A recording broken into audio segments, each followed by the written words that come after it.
Hər kəs salam, mən adım Fərid. Mən Instagramda, TikTokda, Telegramda və YouTube'da Topaz Futbol kanalının admini. Yəni uzun aradır oyunlar paylaşmıram, ürəyimə batan oyunlar olmurdu.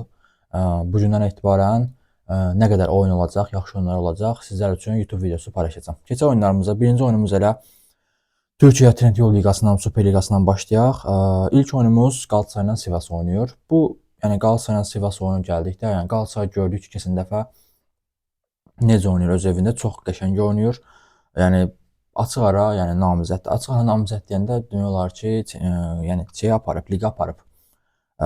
Keçən oyunda da Bodrumda öz evində görürük ki, çox super oynadı.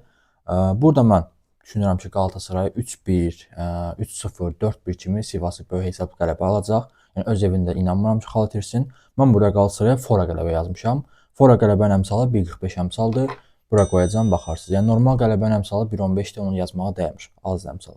İkinci oyunumuzu isə Qalatasarayın oyunlarına görürük ki, Qalatasaray daha çox baskılı oynadığından və cinahlardan oynadığına görə korner gəlir. Kornerin də yenə 9.5 kornerdə dəyərləndirmək olar bu oyuna. 9.500 korner, 1.50 əmsalı var. Onu da bura qoyacağam, baxarsınız. Sonraki oyunumuz Hatay ilə Başakşehir oynayır və Hatay demək olar ki, lig düşüb. Yəni keçən oyun qarantilədi bunu. Başakşehirli isə hazırda 6-cı yerədir. Əgər bu oyunda qələbə qazansa 51 xalla Beşiktaşı izləyir. Yəni Beşiktaşın yanına gəlir və bu da yəni ən azından 5-ci olmaq istəyəcək ki, çünki Başakşehir burada Qalatasaray kuboku apardığı halda 5-cilikdən konferans liqasına gedə bilsin və yaxud da ki, bir ümid yenə o şansı var. Təbii ki, Beşiktaş növbəti oyunlarda xal itirsə və Beşiktaş və ya Samsun xal itirsə, Başakşehir yenə xal qazansa, Avropa liqasına və yaxud da ki, konferans liqasına gedə bilər. Burada məncə Başakşehir lig düşmüş Hatay Sporu rahat şəkildə qələbə qazanmalıdır, rahat şəkildə udacaq. 1.47 əmsalda bunun var, bura qoyacağım, baxarsınız. Digər oyunumuz İspaniya liqasındandır. Biraz tez başlayan oyundur. 16:00-da başlayır. Alaveşdən Atletico Madrid oynayır. Alaveşə baxdıqda görürük ki, Alaveş hazır 10 oyundur, alt gəlir. Yəni 10 oyundur. Bəli, 10 oyundur, 2.500 gəlmir. Ola bilər bu oyun 2.500 gələ bilər. Əmsallara, yəni baxmırıq, çox şey eləmirik. Əmsallar adamı çaşdıra bilər çox vaxt.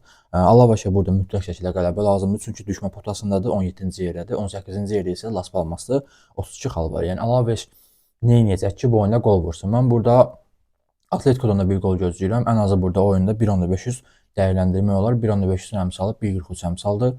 Onu da bura qoyacağım, baxarsınız. Sonraki oyunumuz İtaliya liqasına gəlir. İtaliya liqasından Lecce ilə Napoli oynayır.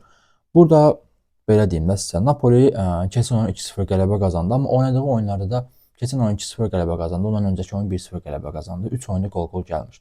Və oynadığı oyunlarda da görürük ki, yəni böyük üstünlük qrup qələbə qazana bilmir. Yəni başa-baş oyun edir, bir qism üstün olur, qol vurur, bitiyor. Onun da heç hücumçuları vura bilmir. Orta xətti vurur, McTominay vurur. Burada Napoli'nin də indi qonaqda oynayır. Napoli mən keçən oyuna baxdım. Monza ilə oynayırdı qonaqda. Lig düşmüş Monzaya qarşı yəni zorla 80-ci dəqiqədəmi, yoxsa 70-ci dəqiqədəmi 1-0 vurdu. Yatdı müdafiədə elə apardı. Mən burada ola bilər ki, Napoli'nin əmsalı 1.50-dir. Bəlkə xal itirə bilər deyə bərabər qala bilər. 1-1 bərabəri ehtimalı yüksəkdir. Mən də Lecce'dən də qol gözləyirəm. Napoli də vurar. Qol əmsalı məncə çox ideal seçimdir, riskli seçimdir. O heç, amma əmsalı məncə dəyər. 2 əmsalı var tək. Yoxlamaq olar. Onu da bura qoyacağım, baxarsınız. Sonraki oyunumuz İtaliyadan elə bir dənə bunu seçmişdim. Sonraki oyunumuz Fransa liqasında Strasbourgdan PSG oynayır. Bildiyimiz kimi PSG ayın 7-si Arsenalın oyunu var öz evində. Birinci oyuna baxmayaq ki, 1-0 udub, amma yəni qabağındakı da Arsenalda Çempionlar Liqasıdır. Plus da ki, yəni bu Çempionlar Liqasının yarım finaldır. Yəni ən azından bərabərə qalacaq, udacaq öz evində. Finala çıxacaq və aparmaq ehtimalı yüksək Çempionlar Liqasının. Və burada böyük ehtimal çempion olub PSG o heç. Strasbourg isə əgər mütləq şəkildə qələbə qazanmalıdır ki, 54 xalı var. 54 xal qələbə qazansa 57 xalla hətta Çempionlar Liqasına belə gedə bilər. Ən pis halda konferans Avropa Liqasına getmək istəyəcək. Burada Strasbourg üstün olan tərəf olacaq. Çünki PSG böyük ehtimal %99% ehtiyat heyətdən çıxacaq. İkinci heyətdən çıxacaq.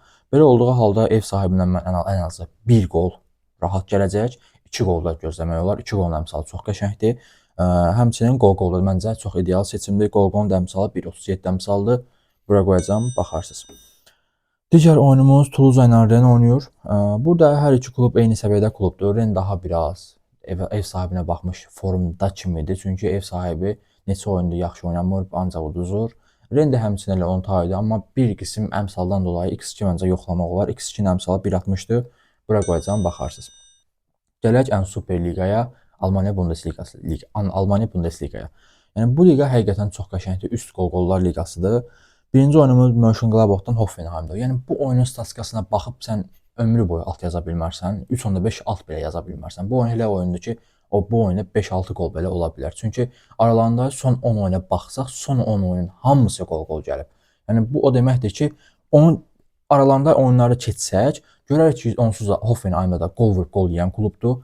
Həmçinin Mönchengladbach da qol vurub qol yeyən klubdur. Yəni iki klub da ayrı-ayrılıqda oynayanda da üst gətirən klublardır. Bir oynasalar belə üst qol-qol gətirən klublardır. Ona görə burada mən ən ideal seçim 2.5 üst seçmişəm. 2.5 üstün əmsalı 1.39 əmsaldır. Bura qoyacağam, baxarsınız.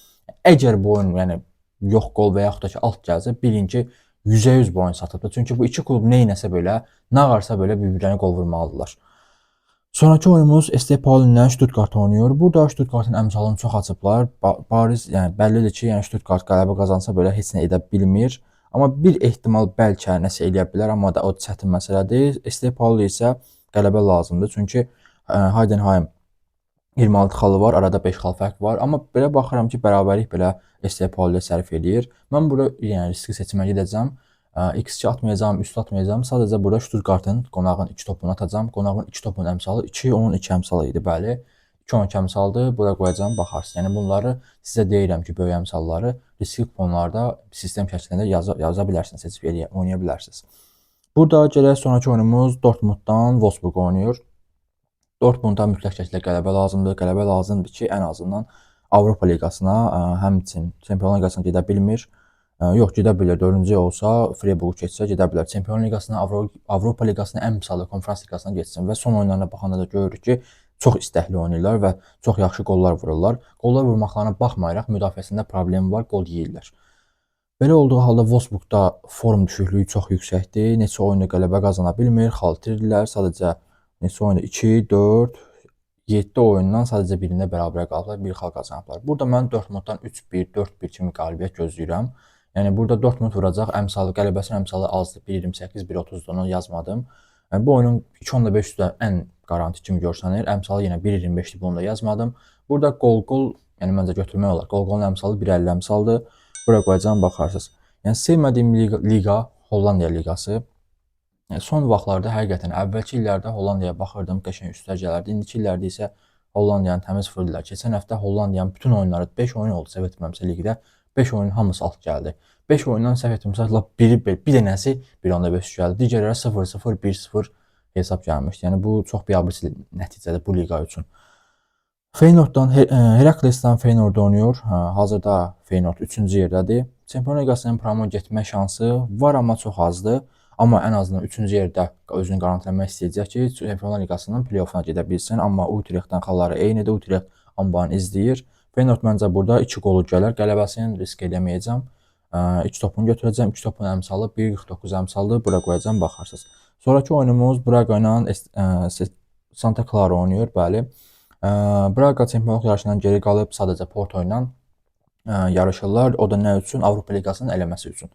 Əgər indiki vəziyyətdə Braga Konferans liqasına gedir. Əgər Avropa liqasının eləməsinə getmək istəyirsə, Portonu keçməlidir. Bu günlərimdə videonu gecə çəkirəm. Porto qələbə qazandı. Aralarında xal fərqi 1 xaldır. Əgər burada bərabərə qalsa Braga yenə ümumi puan şeyinə görə geridə olur. Qol vurub qol yemək şeyinə görə. Mütləq şəkildə burada Braga qol vurmaq istəyəcək, öz meydanıdır. Santa Clara'dan da bir qol gözləmək olar. Burada 2.5 üst risk eləyib atmaq olar. Amma ən garantiya almaq üçün isə oyun 1.5 üst məncə dəyərləndirmək olar. 1.5 üstün əmsalı 1.39, 1.40 əmsaldır. Bura qoyacağım, baxarsınız. Yəni bu günlərim 12 dənə oyun, yəni 12 dənə məhz təxmini seçə deyirəm. Onlar içərisindən və garanti gördüklərim də oldu. Riskli 2-dən yüksək olan əmsallar da oldu.